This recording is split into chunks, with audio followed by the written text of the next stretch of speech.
Assalamualaikum warahmatullahi wabarakatuh. Saya Anissa Ubedillah. Di sini saya akan membahas mengenai apa sih kodifikasi Al-Quran itu. Jadi kodifikasi Al-Quran adalah proses pengumpulan, penyusunan, dan penulisan kembali teks suci Al-Quran dalam bentuk yang tetap dan standar. Proses ini dilakukan untuk menjaga kesatuan, keutuhan, dan keaslian Al-Quran agar tidak mengalami perubahan atau dari distorsi ke versi lainnya. Kodifikasi Al-Quran pertama kali dilakukan pada masa Khalifah Utsman bin Affan. Ia memerintahkan untuk membuat salinan standar Al-Quran berdasarkan naskah asli yang dikumpulkan dari para sahabat Nabi Muhammad SAW.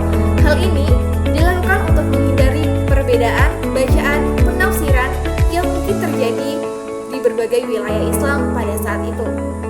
Sejak saat itu, Al-Quran telah dikodifikasi dalam bentuk mushaf standar yang digunakan oleh umat Islam di seluruh dunia. Proses kodifikasi ini juga melibatkan penjagaan terhadap aksara, tata bahasa, dan bahasa Al-Quran agar tetap sesuai dengan ajaran dan tradisi Islam yang otentik. Bagaimana sih penghafalan dan penulisan kodifikasi Al-Quran pada masa Nabi?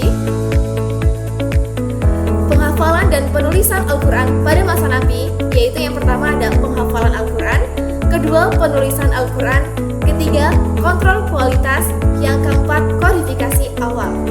Oke, mari kita bahas apa sih penghafal Al-Quran itu. Penghafal Al-Quran adalah para sahabat yang disebut Hafiz Al-Quran, menghafal setiap ayat dan surah Al-Quran yang diwahyukan kepada Rasulullah. Mereka memperhatikan dengan cermat setiap kata dan bunyi yang diucapkan oleh Rasulullah saat menerima wahyu. Penghafalan dilakukan secara lisan dan berlangsung secara bertahap seiring dengan turunnya wahyu-wahyu yang baru. Selanjutnya yaitu ada penulisan Al-Quran. Al-Quran ditulis dalam berbagai media yang tersedia pada masa itu, seperti daun kurma, tulang unta, dan kulit hewan. Selanjutnya para sahabat terampil dalam menulis, seperti Zaid bin Sabit dan Ubay bin Ka'ab bertanggung jawab menuliskan wahyu yang diterima Nabi. Proses penulisan dilakukan dengan cermat dan akurat untuk menjaga keaslian teks Al-Quran. Ketiga, kontrol kualitas. Para sahabat Nabi menjaga kualitas penghafalan dan penulisan Al-Quran dengan sangat ketat. Setiap ayat dan surah dicek dan diverifikasi oleh para nabi dan para sahabat yang lain untuk memastikan kesempurnaan teks Al-Quran. Selanjutnya yaitu ada kodifikasi awal.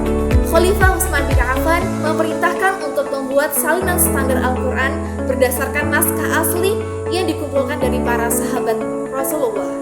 Proses ini dilakukan untuk menghindari perbedaan bacaan penafsiran yang mungkin terjadi di berbagai wilayah Islam.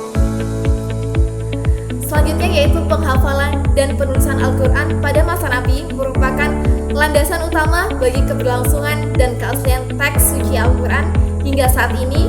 Kedisiplinan, ketelitian, dan kehati-hatian para sahabat dalam menjaga Al-Quran menjadi contoh bagi umat Islam dalam memelihara dan menghormati kitab suci mereka. Selanjutnya ada proses perkembangan bacaan dan simbol-simbol dalam Al-Quran, merupakan bagian penting dari sejarah penulisan dan penyebaran ayat Al-Quran. Berikut adalah gambaran tentang bagaimana bacaan simbol-simbol dalam Al-Quran berkembang dari masa Nabi hingga saat ini. Yang pertama, yaitu awal mula penulisan Al-Quran. Pada awalnya, Al-Quran ditulis tanpa tanda baca dan tanda baca vokal. Penulisan dilakukan dengan huruf-huruf Arab yang mewakili bunyi konsonan tanpa menuliskan vokal. Selanjutnya yaitu ada pengenalan tanda baca vokal. Untuk memudahkan pengucapan dan pemahaman teks Al-Quran, isi Al-Quran, tanda baca vokal diperkenalkan. Tanda baca vokal seperti fathah, kasroh, dan domah digunakan untuk menunjukkan vokal pendek di atas atau di bawah huruf. Selanjutnya yaitu ada pengembangan ilmu tajwid. Bacaan Al-Quran dikembangkan melalui ilmu tajwid yang mempelajari aturan-aturan dalam membaca Al-Quran dengan benar. Ilmu tajwid membantu dalam memperbaiki cara membaca Al-Quran agar sesuai dengan tajwid yang benar. Selanjutnya yaitu ada penyusunan mushaf standar. Mushaf standar Al-Quran disusun dengan tanda baca vokal dan tajwid yang konsisten untuk memudahkan umat Islam dalam membaca dan memahami teks suci Al-Quran. Mushaf standar ini menjadi acuan dalam membaca Al-Quran di seluruh dunia. Selanjutnya yaitu ada variasi baca qiraah. Selain baca standar, terdapat variasi bacaan Al-Quran yang disebut dengan qiraah. Qiraah merupakan variasi dalam cara membaca Al-Quran yang diakui dan diwariskan dari para sahabat dan Rasulullah. Dan yang terakhir yaitu varian bacaan qiraah. Selain bacaan standar, terdapat variasi bacaan Al-Quran yang disebut dengan qiraah. Qiraah merupakan variasi dalam cara membaca Al-Quran yang diakui dan diwariskan dari para sahabat Nabi. Yaitu yang terakhir ada modernisasi dan teknologi. Dalam kemajuan teknologi, Al-Quran kini tersedia dalam berbagai